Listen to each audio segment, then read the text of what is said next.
So in this one, it says a pulley rotates through 70 degrees in 1 minute. And when they tell you something like that, 70 degrees in 1 minute, they're giving you angular velocity because they're giving you the turns over time, whether it's degrees, radians, revolutions, rotations, whatever. So they're giving it to you in degrees per minute.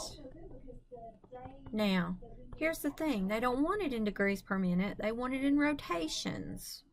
And it wants it in rotations per hour. So you have to know how many rotations there are in your degrees. You have to know those conversions. So one rotation all the way around the circle is 360 degrees. And in dimensional analysis, if you want something to cancel, like since I have degrees and I want rotations, I have to put the degrees down here and the rotation up here.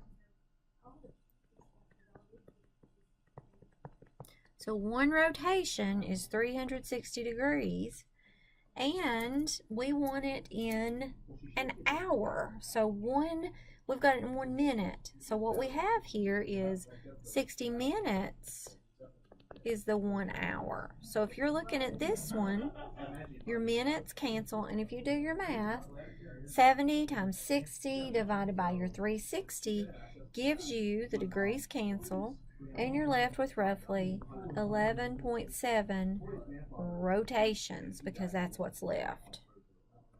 So number 7, it says a wheel with a 40-inch radius is marked at 2 points on the rim. So here we go.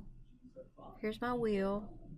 40-inch radius. So 40-inch radius is marked at 2 points on the rim. So the radius is marked here and maybe here, I don't know. The distance between the marks along the wheel is found to be 19 inches. So now this looks a little familiar in that when we take a look at this one, this is our picture that we had for our arc length. And it's asking us, it says, what is the angle? So we have a formula, S equals R theta. We know S, 19 inches, they're in the same units, so we don't have to worry about that. 40-inch radius. And so this would give me theta, and it would give it to me in radians. So when I get that, I get theta is 0.475. That's in radians. The problem says, what is it in degrees? So in order to change radians to degrees, I have to multiply by 180 degrees over pi. And when I do my math, I get that theta is roughly 27.2 degrees. Handle number 8 says, a wheel is rotating at 6 radians per second. So again, they've given us some rotation here. So it's rotating at 6 radians per second. And so they've given us angular velocity, and the wheel has a 38-inch diameter. To the nearest foot per minute, what is the linear speed of a point on the rim? So they have given me this. They've given it to me in 6 radians, which is standard. You know, that's standard for angular velocity for 1 second. And so they've given me theta in radians over time.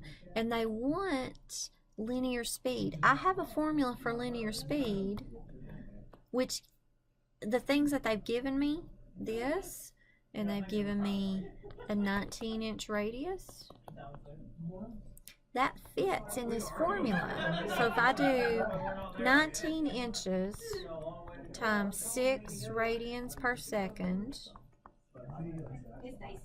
and I do inches and feet, because I'm trying to do feet, I've got inches, and 12 inches is 1 foot. So that gives me my feet and my inches there. That takes care of getting rid of the inches. I also need to get rid of the seconds because it wants it in minutes. So we know that 60 seconds is the same thing as 1 minute. So I can cancel out minutes. I can cancel out seconds. I want to keep the minutes. I can cancel out inches.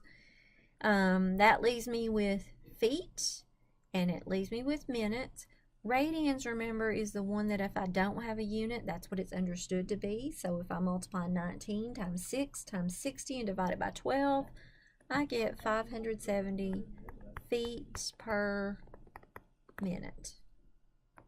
So number 9 says you have a 19-inch diameter, and half of 19, half of 20 is 10, so this would be 9.5, and this would be a 9.5 inch, and it'd be your radius.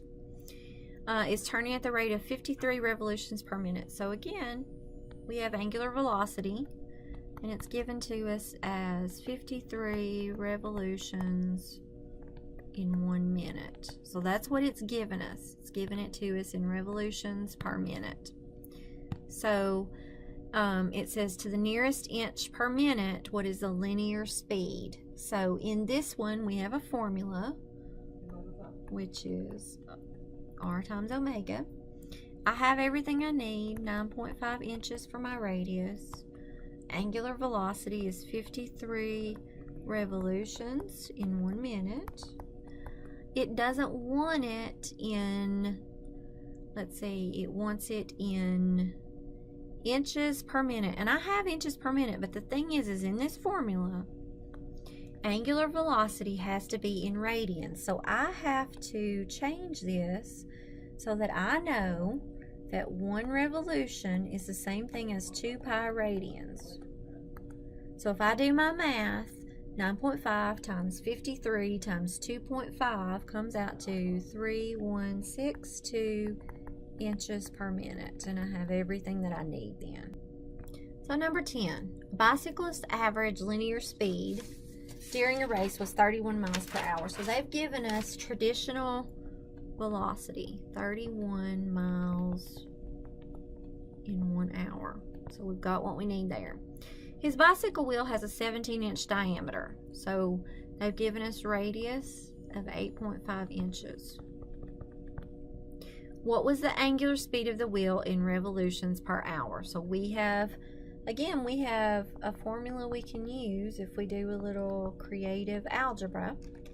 And we've got pretty much everything we need. We've got velocity, we've got radius. So if I do velocity of 31 miles per hour, 1 hour, divided by 8.5 inches.